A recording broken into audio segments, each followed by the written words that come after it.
Do you want to listen to our episodes ad-free or even get them early? Great news! We've set up a Patreon account. Patreon accounts allow you to support your favorite creators while enjoying exclusive perks. TSF patron perks include early releases on episodes, discounts on everything in our shop, and a bonus meditation each month. Go to www.patreon.com/thisspiritualfix. Or go to our website, www.thisspiritualfix.com, for a direct link. Enjoy! Hello, and welcome to this episode of This Spiritual Fix, episode 5, season 3. Today we're talking about the my mother wound, or the personal mother wound. It is an exploration of attachment wounds and how we can heal them. Enjoy.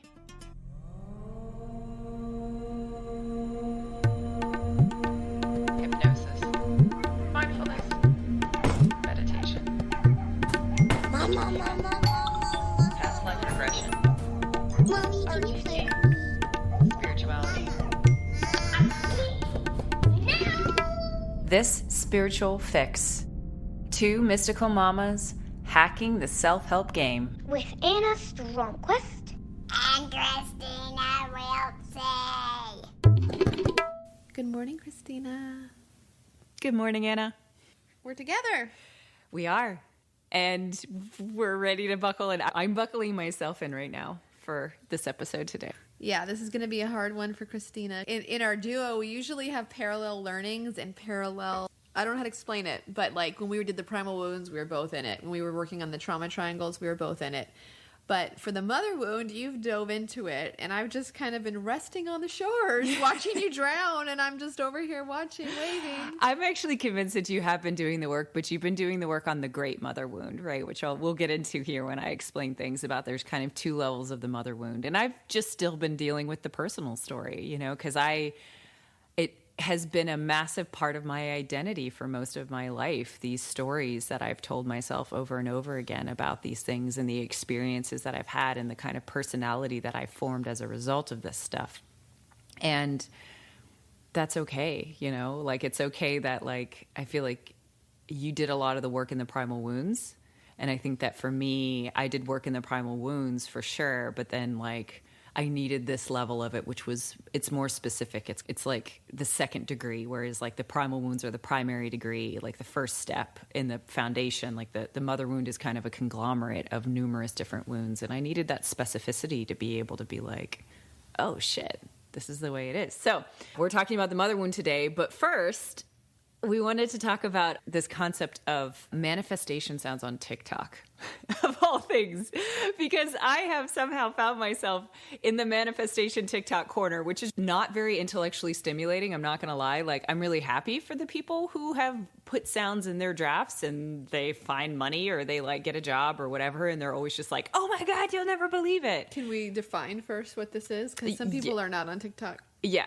So basically, on TikTok, every video has a sound, and a sound is one of the ways that the algorithm finds viral videos, right? So basically there's like one of the theories that an 8-second video with only text in it and a sound is like automatically going to go viral because TikTok loves it, right? So there's algorithms that make it so that certain videos show up on your For You page, which is videos that are generated by TikTok, particularly for you. And the more you look at a certain type of video, the more you end up in a certain corner of TikTok. So you may end up in witch talk, or you may end up in survival talk, or you may end up in spirituality talk, or you may end up in Codependency recovery talk. Diet talk. Yeah, codependency, right? Like whatever it is, right? And so when it comes to this, I somehow came back from England, and the only videos I like don't even watch TikTok anymore because basically I've just ended up in this manifestation corner, which is not very intellectually stimulating. I really loved ADHD TikTok. That was like my favorite part of TikTok. And then of course all the videos that Anna does for This Spiritual Fix. So there is this sound. There are a number of different sounds. There's some that have been mantras that have been created by people, and it's like, you know, people snapping and kind of doing in rhythm, and it's almost like a spell, right? And so you can find a couple of those in which people find that they're able to, there's one about The money tree. The money tree, and that things come to me, or that everything I need comes to me and I'm no longer chasing. Although I did listen to the money tree one on repeat because I was like, why not? Because I was like, if it's working for other people, it's probably just a collective unconscious sound at this point. Let me jump into it. So I listened to the money tree one, and within a week I got a phone call from a hospital that they want to do a partnership with my clinic, and it might end up being very financially lucrative. So I don't know. Was it the money tree song? I don't know, but that's the thing. That's what's so interesting. So the one we were talking about today is Time in Oblivion, which as of November 17th had like 800,000 people had made videos about it. And the sound itself had been viewed 11.1 billion times. So if there's 11 billion listens, it means like half the world has listened to it twice. I've literally had to listen to it probably 100 times because it's given it to me that many times on my algorithm. Oh my gosh. So it's basically the idea is that if you play this sound, like if you go to create a video with this sound on it and you put it in your drafts, then crazy things are going to happen for you. And there was this really interesting video that called this sound an egregore. And I've never used that terminology before. I've never understood it, but apparently it's an academic terminology that indicates something that is a thought form in the collective consciousness. That's our language, is the collective consciousness, but it's a thought form that basically derives a life of its own. Right. Right? So it's like if enough people believe in something, it becomes true. Exactly. So the idea is that this sound has become that people believe that this sound is magic, and therefore it is. Because the person, whoever created it, doesn't have any social media presence. It just like magically appeared on TikTok, right? From the different stories that I've heard, those could all be apocryphal. But yeah, so I just thought that was an interesting concept to like know that that people are thinking that this is that. And, if you go back to the last season, the Coming Home episode, I talk about things called like the Neighborhood of Worlds is one of the places that you can go in the kind of etheric world and your quote unquote imagination, even though it's not, it's like a shared imaginary space. And the Neighborhood of Worlds is all about like, you can go to Harry Potter land, you can go to the world of Harry Potter because enough people believe in it that it's a real thing or want to believe in it or think of it in their thoughts that it's actually capable of manifesting. Even if it doesn't manifest on this physical plane, it does manifest somewhere. So that does happen a lot. And it really is, I think a great example of it is in the Roman Catholic Church, the statues that weep. Have you heard of those? Yeah. Yeah. So you'll have like Mother Mary statues weeping tears or weeping blood. And I think that's an egregore. Yeah. Enough people are believing in it and it becomes real. Yeah. And that's Stigmata is this movie that has Patricia Arquette in it. And it's a horror movie, but I literally watched it to be inspired because it's all about the Book of Thomas and and it's a fictional horror movie about the discovery of the Book of Thomas, which basically is, if any of you guys have read the Gospel according to Thomas, it is all about how God is in like split a piece of wood and I am there. And it was not included in the Bible as one of the main Gospels, but it is considered one of the Gnostic texts.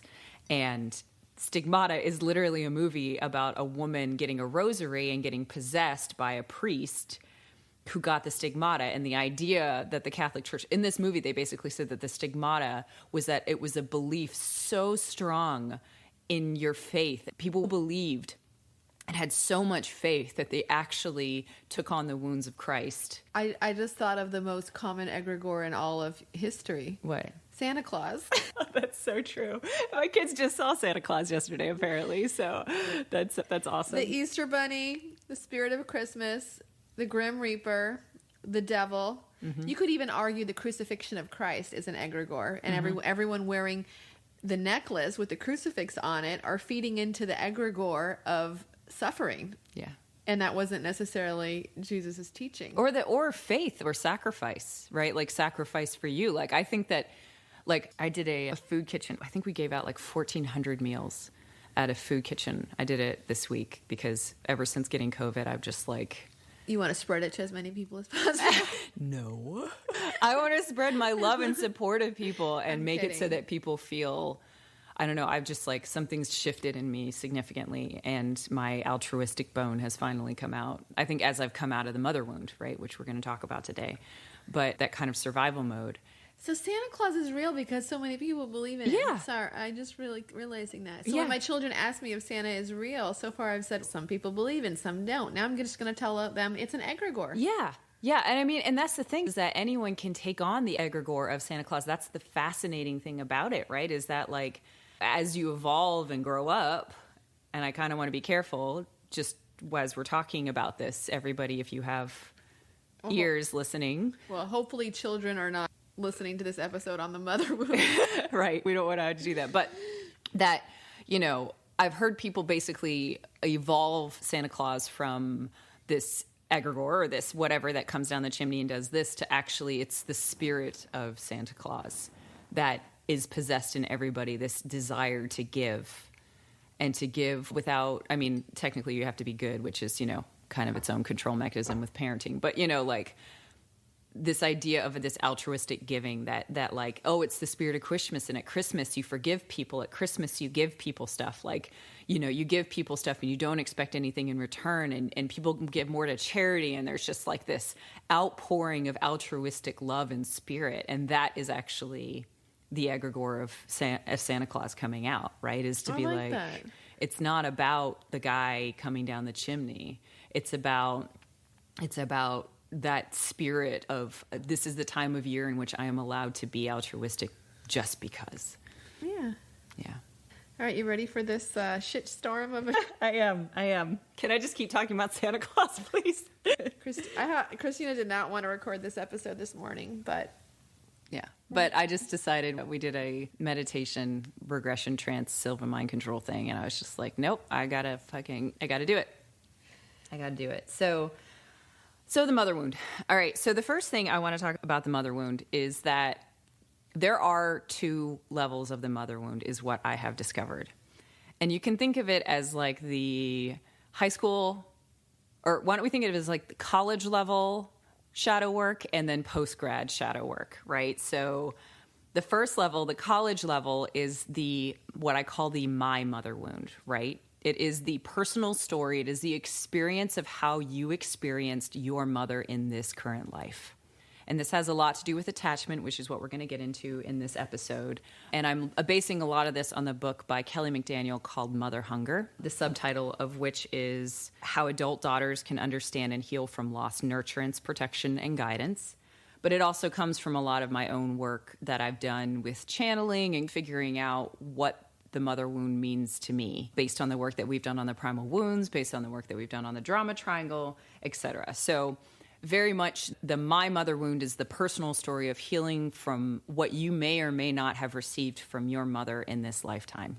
The post-grad level is the great mother wound, which we're going to be covering in the next episode in this series on mother wound. And the great mother wound is, just to give you a slight preview, the mother in Hinduism and in Tantra is the everything that is outside of you. It's not just Mother Nature.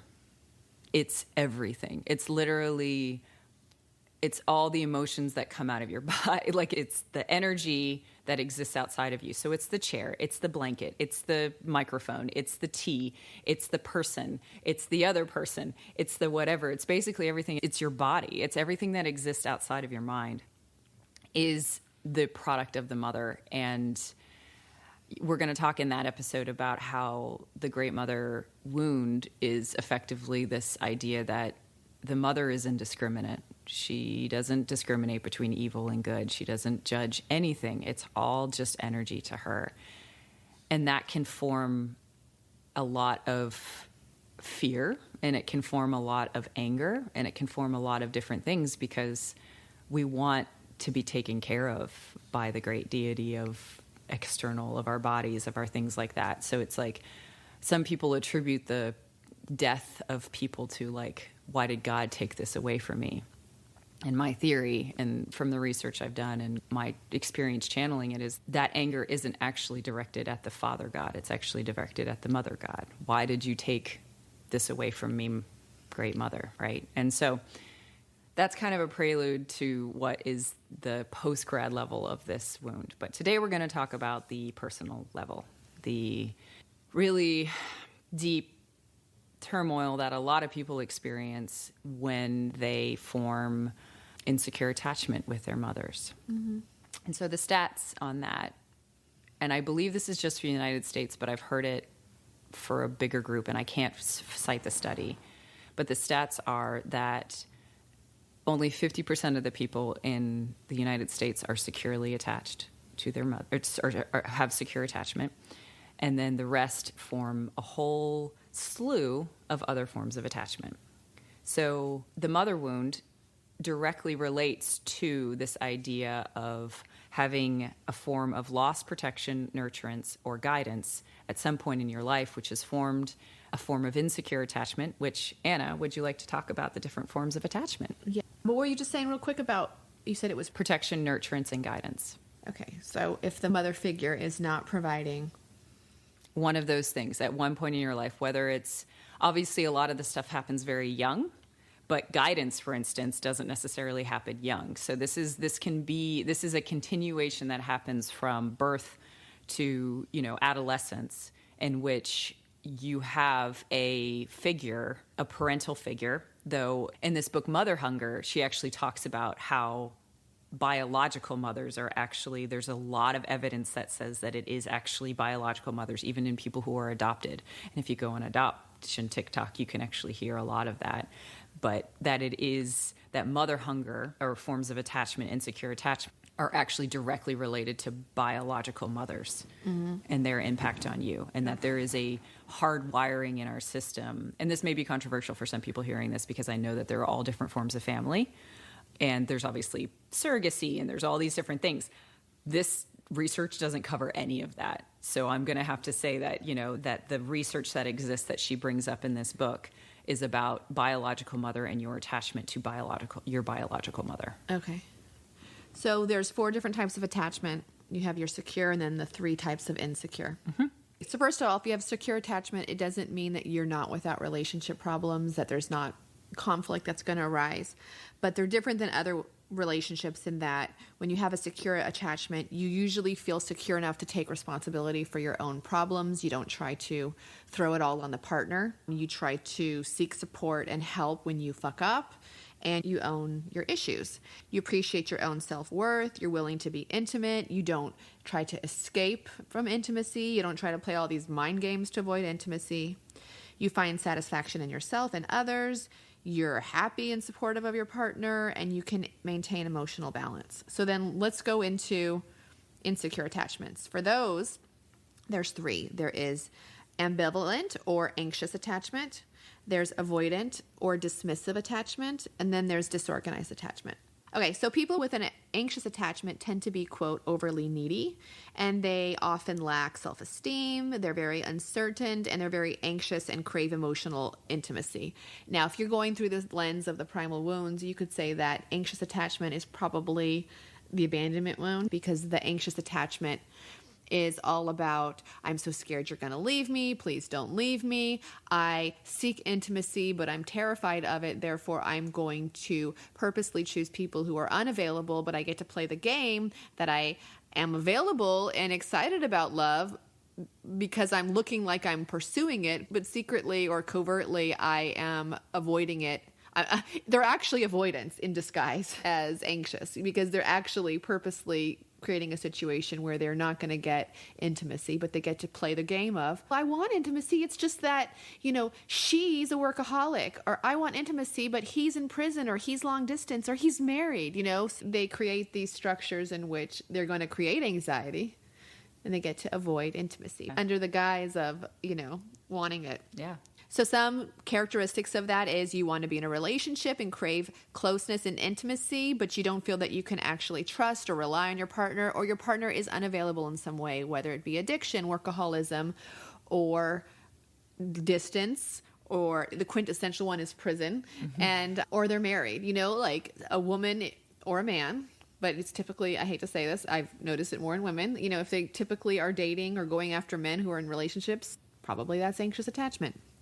Being immature, letting your life be taken over by the person. So a relationship OCD, that's very anxious attachment. Difficulty observing boundaries, seeing space as a threat, losing a sense of self-worth if you're not in a relationship, feeling overly anxious and jealous, things like that. People with this attachment style often need constant reassurance and lots of attention from their partner.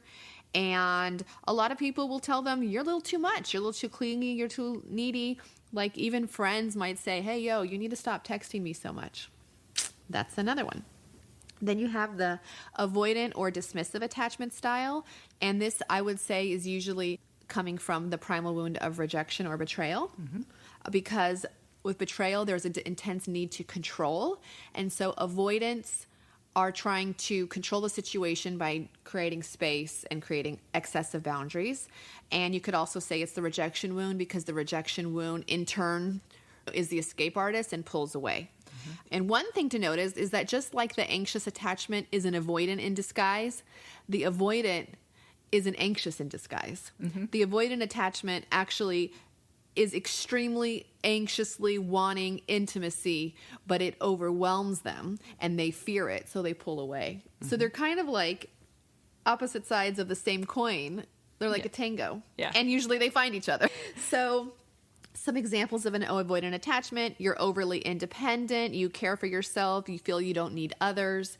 For example, if you know anybody where it's two people living in the same house and they're like strangers, like you've seen couples that they don't actually talk to each other unless it's about logistics or childcare or rent, and they pretty much are living independent lives. That's an example of two avoidants living together. The more a person tries to get close to an avoidant, the needier they become. Another example is that an avoidant is kind of turned off by a needy partner. The more someone is seeking intimacy with them, the more they will withdraw. Then you're uncomfortable with expressions of emotions. You might, in a fight, if you have an avoidant personality, call the other person hysterical or over emotional and gaslight them because emotions are threatening to you. You're prone to minimize and disregard your partner's feelings, and you could even engage in affairs or end relationships often in order to regain your sense of freedom. So then we have the last one is disorganized, aka the fearful one, and this is often a result of childhood trauma, neglect, or abuse. And they find intimate relationships confusing, unsettling, and they often swing between extremes of love and hate for the partner. Again, that sounds a little bit like relationship OCD. They may be insensitive towards the partner, selfish, controlling, and even abusive. They may exhibit antisocial or negative behavior patterns like abusing alcohol, drugs, or prone to aggression or violence. They may often find despair and annoyance in your refusal to take responsibility for your action. And even though you crave security and safety and intimacy, you don't believe that you deserve it, and you're terrified of getting hurt again. Your childhood may have been shaped by a lot of abuse, neglect, or trauma. Yeah. So the breakdown of that is that and again, this is what I think is from the United States, is that 20% of the country has anxious attachment, 25 has avoidant, and 5 has fearful or disorganized.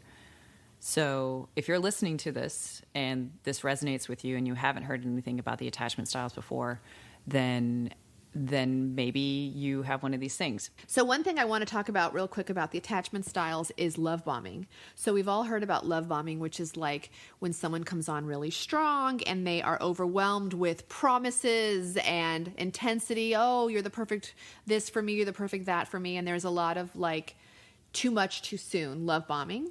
One thing to keep in mind is that people with an anxious attachment, aka abandonment wounds, they don't necessarily love bomb in the beginning. They warm up to it, but if they are love bombed, it's like a switch is turned on and they're able to turn on their love bombing, but they love bomb for the entire relationship. So the entire relationship for them is all about the other person, and they love bomb continuously with that person. Whereas an avoidant will usually just love bomb in the beginning or love bomb during arguments. So in the beginning, they'll come on strong and then pull back. And then the partner is like, where did they go? Like, what's wrong? What did I do wrong? And it becomes this push-pull dynamic where they try harder to earn that affection that they were getting in the beginning back. The avoidant is not, some people will be like, oh, he's an asshole, he's love bombing me. It's not conscious. They want that love and intimacy. And then when they realize it can actually happen, they get scared and pull away. Mm-hmm. Just want to throw that out there. Okay. No, that's great. That's great. One of the things that I love that Kelly McDaniel says in her book is the attachment styles were created basically in a laboratory. They were basically created to try and describe behavior. And so that's why they're called the attachment styles. But one of the things that she likes to clarify in this is that these are actual wounds. They're attachment wounds, if you want to call it. Or, as I call it, they're the mother wound, which means that they can be healed. I can honestly tell you that I have gone through the gambit of insecure attachment, and I find myself more insecure attachment at this point in my life. But I can definitely tell you that I've been in relationships where I was displaying anxious attachment.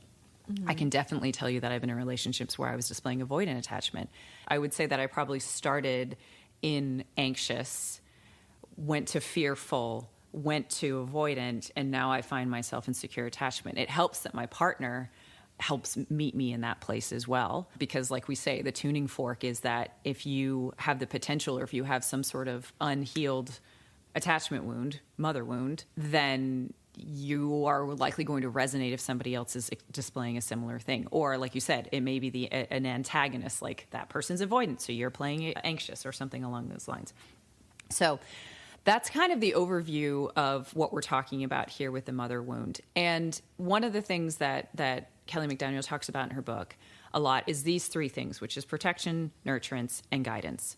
And so I kind of want to briefly talk about them and what they mean. Okay, so when you are born, you are looking for, you develop a whole slew of biochemical experiences happen when you are born to both the biological mother and the child. And they are almost all designed to create attachment to each other, right? So that you are basically forming a bond between a mother and a child such that the experience of that mother will be enticed to protect and nurture you in ways of feeding and security and physical touch and all of the different things that you need in order to thrive. Physical touch is one of those things that however many years ago, it was like a dozen years ago or something like that, talking about how children who were not thriving were being kept in incubators and not touched, which is why if you go volunteer in a NICU, you're going to be, I don't know what it's like with COVID, but I know prior to that, I know people who volunteered in a NICU and they were constantly touching the children because the children needed the physical touch in order to regain their thrive, right? Mm-hmm. In order to survive.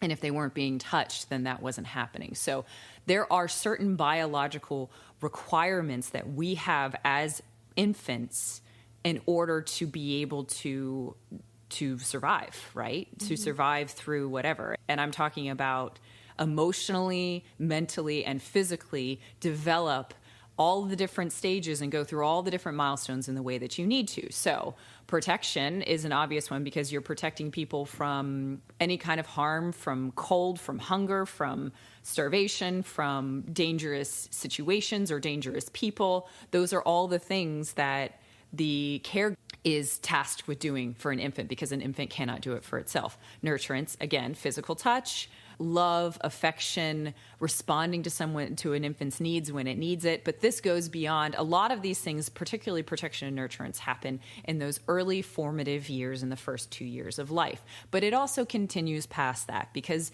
a 2-year-old still technically can't take care of themselves, right? So the kind of ebb and flow of when you need protection and when you need nurturance and when you need guidance changes in those formative years from 0 to adolescence.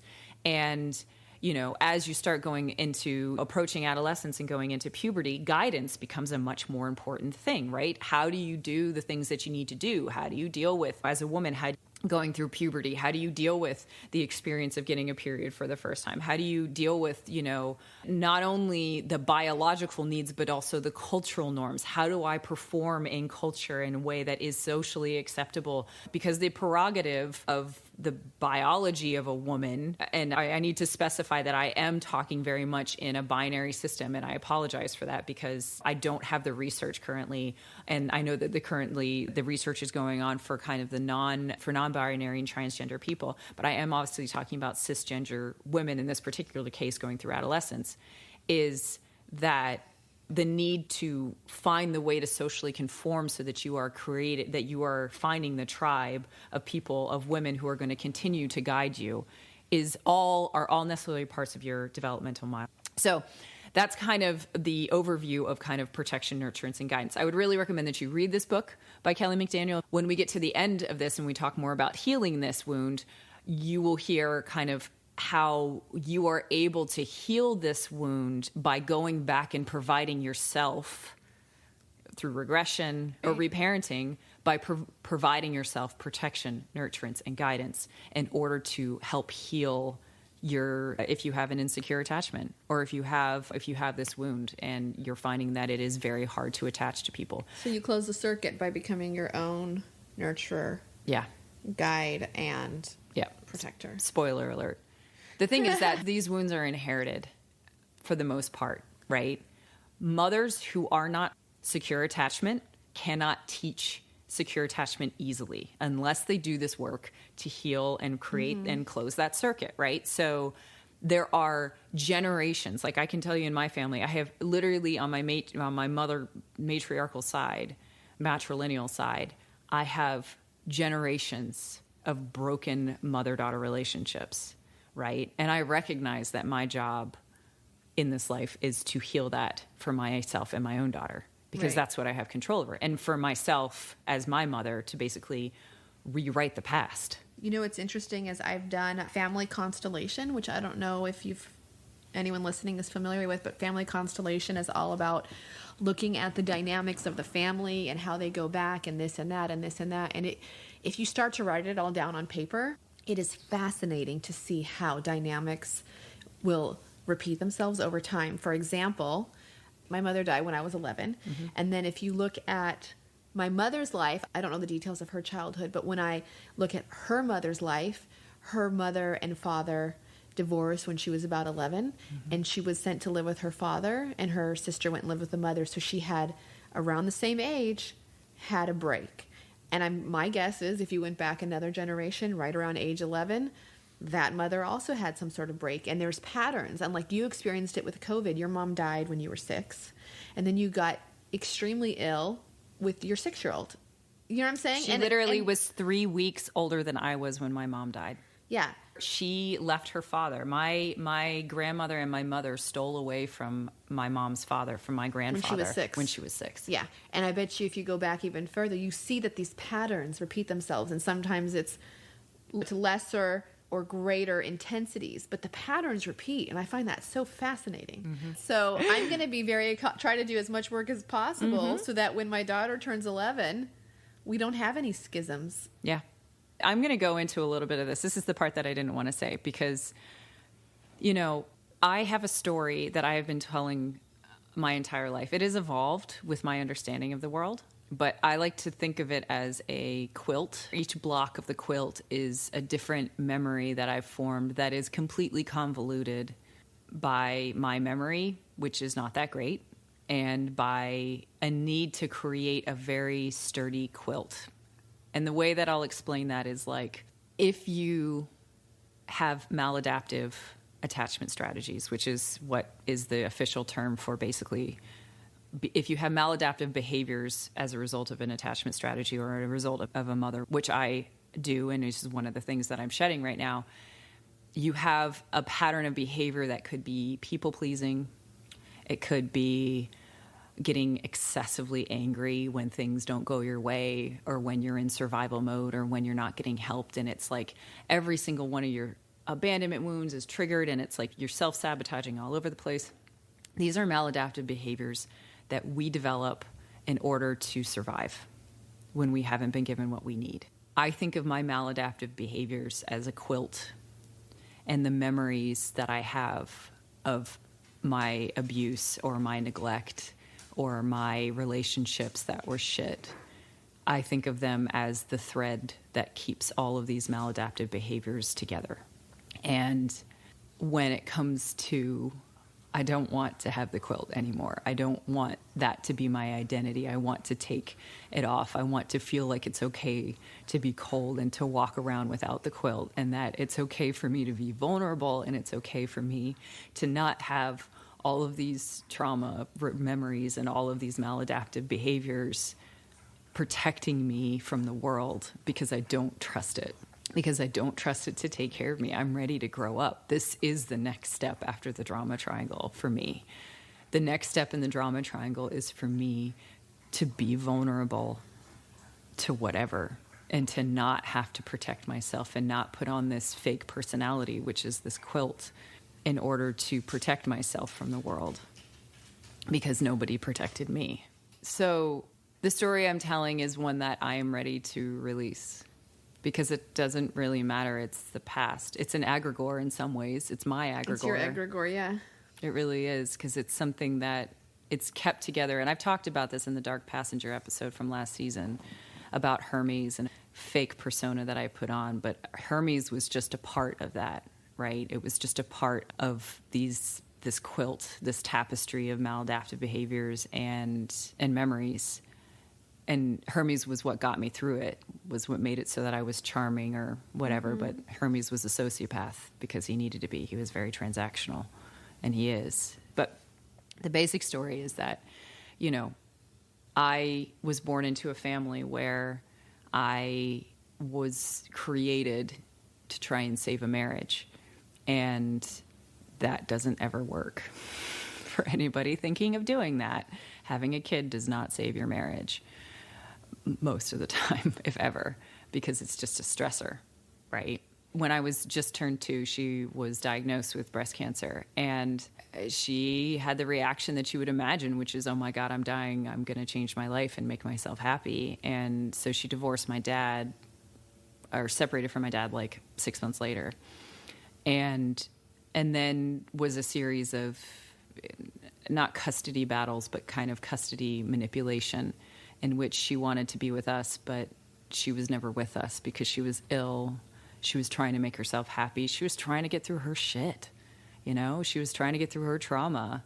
And, you know, there are a lot of her friends on Facebook ever since I've started this podcast and kind of been more open. Why on Facebook of all places? I don't know, but I am. That have reached out and being like, I want to tell you about your mom. My mother's best friend has told me some of the story about things, but there's so much that I don't know. But my story is that she didn't want us to be with her dad. She wanted us to be with her, but she was never with us because she worked at night. She was an actress. She used to leave us at a daycare and leave us there all night sometimes, you know, didn't feed us the way that we needed to, you know, kind of force my sister into a mother role of taking care of me because I was so young I couldn't possibly take care of myself. And a kind of a series of those sorts of things. And then she died when I was 6. And then things got even more interesting because, you know, go back to season 1, episode 7, and I'm a grief-stricken child who's lost their parent, even if their parent was whatever. But I was my mother's favorite, something that got held against me for the rest of my childhood. But I was my mother's favorite to the neglect of my sister, even more so than I was. And I lost the parent who was my advocate, and I had to adapt because everyone knew that I was the favorite, and therefore I became the not favorite, if so to speak, in the post-mother days. And so I had a very tumultuous relationship with the person that my father was dating, kind of. You know, I have somewhat mended things. I've mended things with this person at this point. So, you know, I'm hesitant in some ways to talk about this significantly. But, you know, the story, and I'm going to say this is the story, this isn't reality, was that I was always caught out for being outspoken, precocious, whatever. We would get in these raging fights, and terrible things would get said, and I would just feel completely destroyed. And then the person would go away, and then they would come back and they would be fine, and I would have to apologize, and I never got to speak. So I got into this stress cycle where I had a stress And then I never got a chance to actually offload the stress, right? Like it never came. And this person was supposed to be supposedly a quote unquote mother figure. And that didn't happen. None of the nurturance or protection, or it was the opposite. It was the opposite of protection. It was the opposite of nurturance. And it was the opposite of guidance. I mean, I think maybe guidance was probably the only thing that there's. I think the guidance was there, but it wasn't guidance on how to be a person or a human or a woman. And so, I had a nanny at that period because, my dad was a single dad, even, and she was the closest thing I had to a mother in those days after my mother died. And she was amazing. Like, she taught me a lot of things. She taught me not to plagiarize homework. I didn't understand that. I didn't have, she cared if I did or didn't do my homework. She fed us. She had a baby and kind of taught me the whole basics of like how to take care of a baby and things like that. And she was with us for 5 years and then she left because she was getting too close to us. So she just left out of the blue. The person who came in to be that nurturance and to be that protection and guidance decided that her own shit came in the way. Her own attachment style got in the way and we were getting too close. And so effectively she abandoned us. That's my story. That's how it felt. And then came the manufactured Kristina after that. I hit puberty and I still got in fights. I still got in raging, psychotic fights that were really harmful. And I had a lot of really harmful shit happen and I had a lot of really harmful shit say. And the reason I'm telling you this story is not so that you feel sorry for me. It's so that maybe part of it resonates with you. And I'm telling you that this is my story and that this is something that I am releasing because the harm that it continues to do to me and the lack of movement that I have because I've held on to this egregore of my childhood for the longest time is something that I'm ready to get rid of. I developed a manufactured personality, and we're going to talk about this in some other episodes, but I've developed a manufactured personality that is full of people-pleasing, rescuing, drama triangle bullshit. People can see through it. I've lost massive relationships that were really important to me because people saw through it. And, and it loses its shit really fucking easily. And this COVID situation is exactly where that happened. So to kind of give you some background of how I've gone through this mother wound is that 2 months ago, I was like, look, we're going to start the mother wound. I'm ready to do this work. And the fucking mother answered. And she gave me exactly what I fucking needed to be able to get access to this. And there were weeks in there when I was like reading the Mother Hunger book. And I was like, okay, I understand this on an intellectual level, but the mother and the mother wound will not let you do this intellectually. Because it doesn't give you the access. Intellectual is like fucking skimming off the surface. It's like a rock skimming off the surface of this. And this work to have to dismantle, I'm not even dismantling it, just not even paying attention to it, not giving the egregore the energy of it anymore is really the work that's here. And so what happened was that I had a whole bunch of intellectual understanding of the mother wound. And then I went to UK. I got fucking COVID with my 6-year-old daughter who was 3 weeks older than I was when my mother died. And I was stuck in a situation where I wanted to be rescued. I wanted somebody to take care of me. I wanted to be protected. I wanted somebody to just be there and be like, it's okay. I'm going to take care of everything. You don't have to worry about anything. Like, you're okay. And you can relax and you can be the kid and get taken care of and protected and nurtured in a way that you never were before. But none of that happened. None of it happened. Nobody came. I mean, I got, literally, the most amazing thing was a colleague from work who he's an amazing person, but he, got this bag together full of all this stuff and, dropped it off at my door, and it was just so above and beyond because I just needed stuff from a pharmacy, and he gave me puzzles and stuff. And, it is my worst nightmare to be in a situation where I can't take care of my kid because I am sick. I literally read the fucking Little House on the Prairie, and the Little House on the Prairie, weeks before this, has a scene where they all get malaria.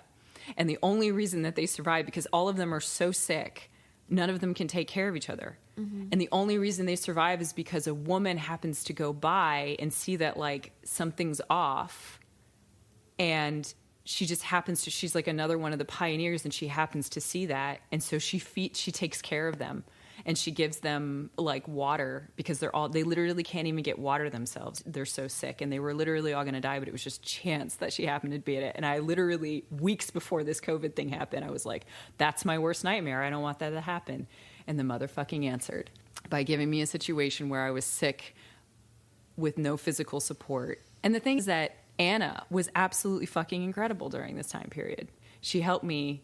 I was so deep in the drama triangle. I was so deep in that person I was so deeply wrapped in my quilt that I was pushing everybody away who wanted, like, I was pushing people away. I was feeling betrayed and abandoned continually because my husband was like, I'm going to show up. And I was like, oh my God, you're going to show up? Which is like the fucking worst idea ever because both of us have COVID. And he's like, I'm going to show up with our son who's unvaccinated because he's 4.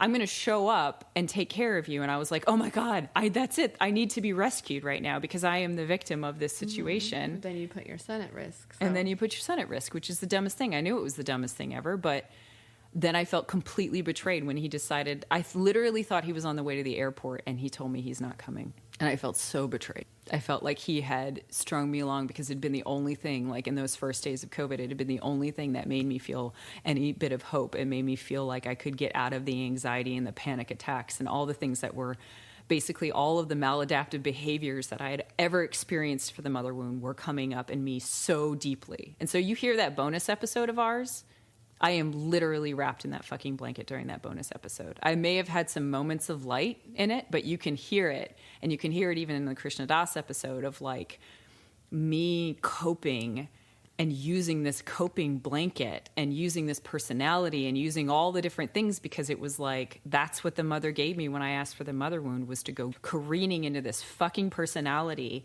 that I had created, and it just starts falling around at my feet.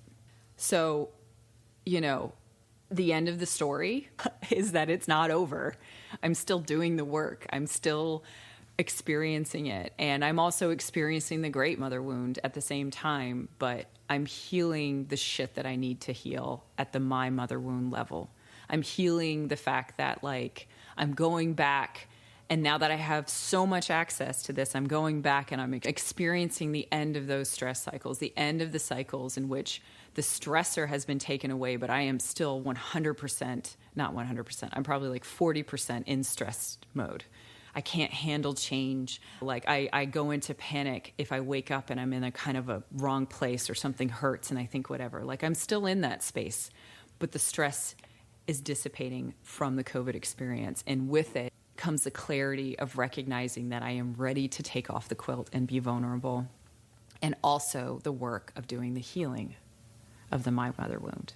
So one of the things that I did when I would sit there and I would be in the midst of a terrible panic attack, just wanting to die, but also being terrified to leave my daughter with nobody to take care of her. When I was sitting, especially in the haunted apartment that I was in, which was like the third one I was in, is I would sit there and I would say, I'm protected. I would repeat it over and over again. And then I would go back and I would talk to the mother, right? Because I knew that like I needed to talk to my mother. I talked to my mother and she was there and I was coming to terms with what had happened between us and what she hadn't given me and all that attachment that she hadn't given me. I had moments where it was the mother and it was Shakti and it was like this divine love. And I would just be like, I'm here to feel the love. Like, I love you. I would say, I love you over and over again. And I would start to feel it. I would start to feel the love that permeates everything. And I would say, like, I accept this. I'm not going to block it out anymore because that's what the mother wound teaches you. The mother wound teaches you that you can't have trust, that you can't trust people to be there for you and do the things that they need to do. And yet that trust forms this fucking dam between you and the unconditional love that exists everywhere. So our my mother wound, if we don't heal it, if we can't go back and figure out how to give ourselves that, then it blocks us from the unconditional love that the great mother has to give us, and that our mothers, even if they've passed, even if they're gone, even if they couldn't give us what they could because they were in fucking survival mode or because they were never given it themselves. It's all just resistance to the love that exists everywhere. So that's where I am with it. I am healing. I'm not even healing. I am loving my quilt so that I don't have to pay attention to it anymore. Even if I continue to wear it for the rest of my life, I can feel as if I can be myself and relax and trust the world. And I'm going to be building up that trust as much as I can by trusting and loving the world, because ultimately the mother wound, I believe, is an inception of the abandonment and the betrayal wound. It basically comes off of those two things. And both of those things, trust is the real crux of those things. If you can develop trust in yourself or trust in the world, then you can start the work of healing it. So Anna, can you tell us how we can reparent? Oh, reparenting. Or do you want to say anything Oh, in no. response? You could also say anything I've just been like, reparenting work. Do you want to say something else besides before reparenting? No. It's just interesting because I've made some TikToks. People are like, how do you stop self-abandoning? How do you stop self-abusing? And I think it all comes down to reparenting in the sense that you got to put yourself in a alpha state, first of all, because it cannot happen on the conscious beta level that we live in. You need to go deep. You need to go to alpha. You need to go to theta. There's 3 ways you can do that. You can do the Silva mind control method, which we talk about in our entire episode on trance. You could put yourself into theta with a hypnosis track that you could find for free on YouTube, or maybe you hire a hypnotist. Or the 3rd way would be in a deep meditation. I guess there's a 4th way, which would be to hire a specific therapist for this, like an RTT therapist. But basically, you've got to get yourself in the unconscious, subconscious part of your brain, because that's where all this is. And what we don't understand, what we don't see is running the show. Mm-hmm. So you have to go below the surface and just get in touch with that pain and get in touch with that inner child and get in touch with that wound. And then reparent yourself means you look at it and you go, okay, so you didn't get the nurturance, but I am going to nurture you now. Or you didn't get that protection, but I will protect you now. So you decide that you're going to close the circuit. You've got an open. If you imagine it's like a circle and it's open, you're like, I'm going to close it. You're not looking anymore outside of yourself for something to come along and close the circuit for you. You're going to close it inside yourself. You're going to be your own self-nurturer. You're going to be your own self-protector. You're going to be your own self-guider. You make a dedicated commitment. It's almost like you marry yourself or you reparent yourself and you just decide, I'm going to be the one who gives it to myself. Yeah. And that's on the apparent level. And then on the deeper level, the universe is doing it for you. And that's where I've been, which we're going to talk about in the sequel to this, but that's where I have been in all this. I've not been tackling my mother trauma stories. I've been instead doing what Ram Dass and Neem Karoli Baba, who visited me, have been guiding me to do, which is to live from my heart and to focus on what I want, which is not to spiritually bypass it, but it's more like I'm consciously breaking apart. I'm consciously breaking up my egregore by not giving it any more food. Mm-hmm. And I want to read this great quote from a book called I Am That by Nisargadatta Maharaj. He was an enlightened master in India. And he says, pay no attention to the thoughts that bother you. Don't fight them. Just do nothing about them. Let them be whatever they are. Your very fighting them gives them life. Just disregard. Look through. And so what I think is important is we have to understand that we cannot control what happened to us. And we cannot control the events of our life. And we cannot control the wounds that we carry. But we can control if we feed them or not. Mm-hmm. And we feed them with our thoughts. And we feed them with identification. So I've been very conscious, like in all of the first and second season, I've been like, oh, I'm an abandonment wound person. You know, I've only been making that egregore stronger when I do that. Mm-hmm. And I don't want to do that anymore. I want to be empty and I want to be free. And I don't want to define myself by my past anymore. Mm-hmm. It doesn't mean spiritual bypass that I'm just going to be like, oh, that never happened and we're good. No, those things happened, but I'm looking elsewhere now. I'm just reshifting my attention and I'm shifting it to my heart. That means that I'm letting myself feel everything that comes up. You know, Ram Dass keeps reminding me over and over again to feel from my heart. Like, I'll see him. I've been visited by him. If you haven't been listening to other episodes, he was a very wise man, and I see his ghost, and he'll just come right up to me, and he just starts tapping my heart hard. And he's like... It is hard. That was hard. That was hard. I did that to Chris. It feels awesome. It feels awesome. He will just come up on to your me. thymus gland. Yeah, he just comes up to me and just starts tapping me hard on my chest, and he's like, stay here, stay here, stay in your heart. And what that means is that I'm forced to feel everything that comes up. Like, it was ridiculous. I was taking a walk, and I saw a leaf fall from a tree, and I was overwhelmed with the grief. That leaf will never be attached to that tree anymore. And I'm like, this is ridiculous. And I look around and I see dead leaves all over the forest floor. And I'm like, all of these leaves have left their mother. And I felt immense sadness and grief for them. And I'm like, that's what it means to live in the heart. Fuck, I'm going to fucking stay in this grief. It came and it passed. Yep. And I'm trying to work and live in my heart and make my heart wide and deep and tall and feel everything that comes through it. And when it's almost unbearable, just observe it and say, how long will this pain last? Because it can't last forever. But if I hold on to it, I feed my egregore. Mm-hmm. But if I let it pass right through me, it just passes right through me. So that's where I've been with this. It's so fascinating to me because, like, listening to you say this is that, just think about this, like, in terms of design. Like, you want to think about, like, if you were the mother and you wanted to design a lesson, and you have 2 hosts of a podcast, and one is like, I want to go into the fucking mother wound and go research this shit, and I want to bring up my stuff.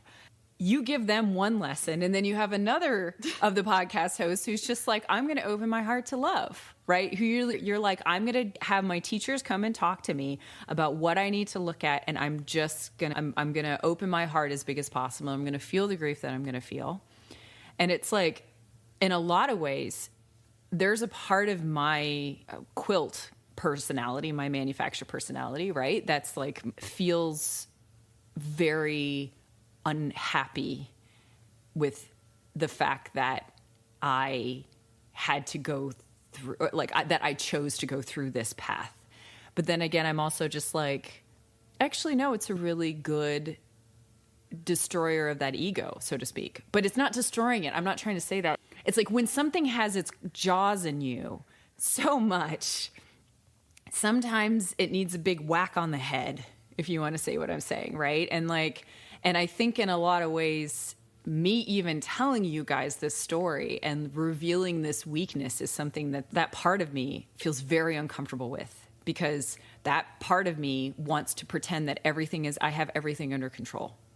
Right? That everything is fine. It's like perfect betrayal and abandonment wound of basically like, everything is fine. Nothing is bad. I don't need anything. I don't need anything. I'm totally okay. And this experience, this COVID experience, basically served to say that there is a part of me that is not okay.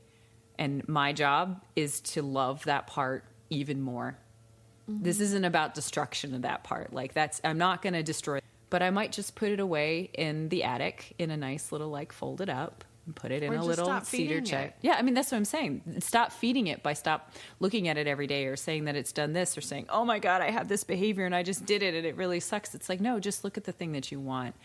And I know it's necessary for me to tell this story and to reveal this weakness about myself because it's a nice little whap on the head. And I think a lot of people are going to identify with a mother who disappointed them on some level. Yeah. Yeah.